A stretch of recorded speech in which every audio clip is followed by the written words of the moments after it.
Avez-vous déjà ressenti cette étrange sensation qu'une personne très proche ne vous aime pas autant qu'elle le prétend? Un ami, un collègue, ou peut-être même quelqu'un de votre famille? La vérité, c'est que parfois, les personnes les plus proches cachent le plus de ressentiment.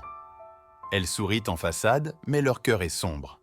Carl Jung, l'un des plus grands psychologues de l'histoire, disait « Ce que nous n'acceptons pas en nous-mêmes, nous le projetons sur les autres. » Et souvent, cette projection prend la forme d'une haine secrète, silencieuse et subtile. Alors, ouvrez bien les yeux, car voici les 5 signes que quelqu'un près de vous déteste secrètement. Avant d'aller plus loin, abonnez-vous, parce que ce que vous allez découvrir va profondément changer votre regard sur le monde. Chapitre 1er. Les compliments empoisonnés. Certains compliments font plus mal que des insultes. Par exemple, « Je ne pensais pas que tu y arriverais, bravo à toi ». Ce genre de phrases ne sont pas maladroites.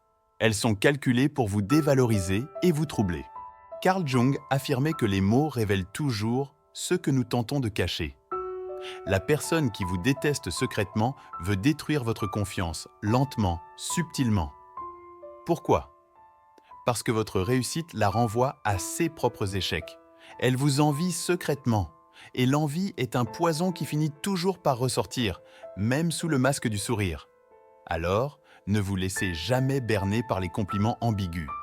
Ils en disent long sur les intentions réelles de celui qui les prononce. Carl Jung a mis en lumière une réalité psychologique dérangeante.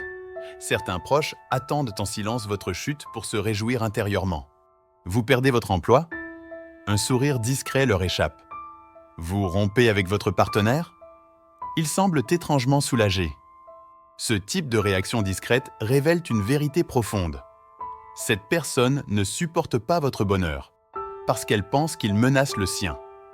Votre échec devient son soulagement et votre douleur devient sa satisfaction. Si une personne semble toujours présente dans vos moments difficiles, non pour vous soutenir, mais pour constater vos faiblesses, alors elle ne vous aime pas.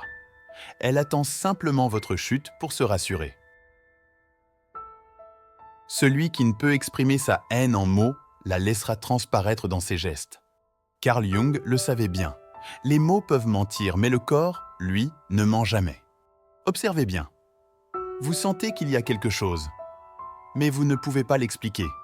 C'est normal.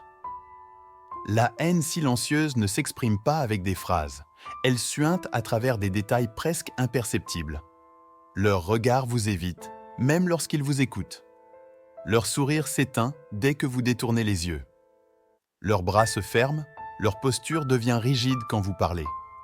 Leur voix est plus froide, plus sèche, comme si chaque mot leur coûtait un effort.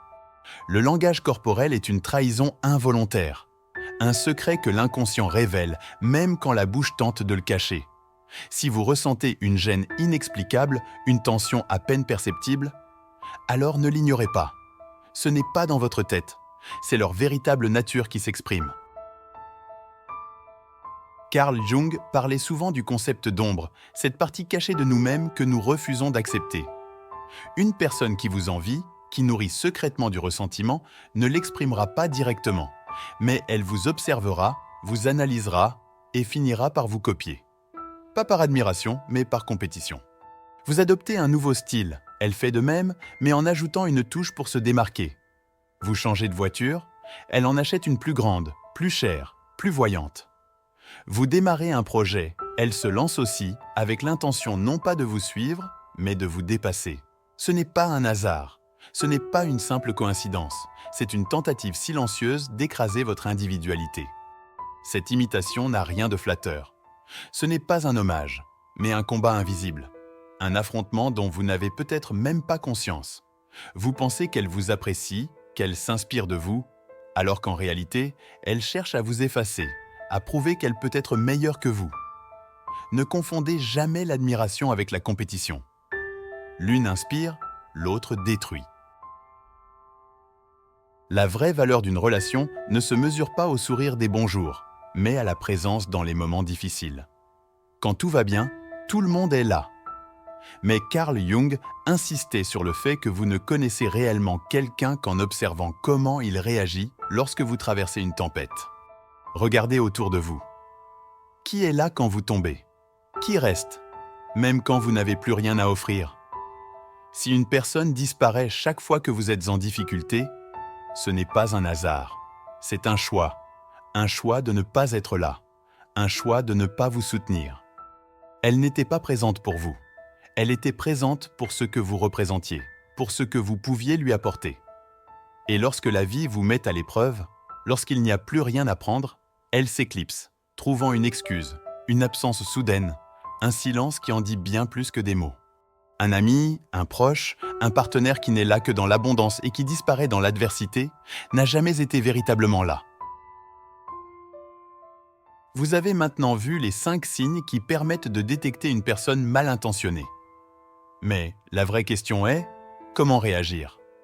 Carl Jung disait « Ce que nous refusons de voir en nous-mêmes finit toujours par nous contrôler. » Ne vous voilez pas la face. Ne justifiez pas ceux qui ne peuvent être justifiés. Ne cherchez pas d'excuses pour ceux qui ne méritent pas votre confiance. Posez-vous les questions essentielles. Est-ce que cette relation m'apporte réellement quelque chose? Est-ce que cette personne me veut sincèrement du bien? Son affection est-elle réelle ou dissimule-t-elle autre chose? Parce que la vérité est simple, vous méritez mieux. Mieux que des relations construites sur le ressentiment et la jalousie. Mieux que des amitiés fondées sur des apparences trompeuses. Mieux que des proches qui, au fond, vous souhaitent plus de mal que de bien. Protégez votre énergie, votre paix intérieure, votre valeur. Parce que votre vie est trop précieuse pour être partagée avec ceux qui vous blessent en silence. Si cette vidéo vous a parlé, alors vous devez absolument lire Jung, Un voyage vers soi, de Frédéric Lenoir. Ce livre explore en profondeur la psychologie de l'inconscient, les relations humaines et les mécanismes invisibles qui façonnent notre rapport aux autres. Bonne nouvelle! Grâce à notre partenaire, vous pouvez l'obtenir gratuitement en livre audio avec Audible ou en version papier si vous préférez. Le lien est en description. Alors, ne passez pas à côté, parce que comprendre l'inconscient, c'est apprendre à mieux se protéger dans le monde réel.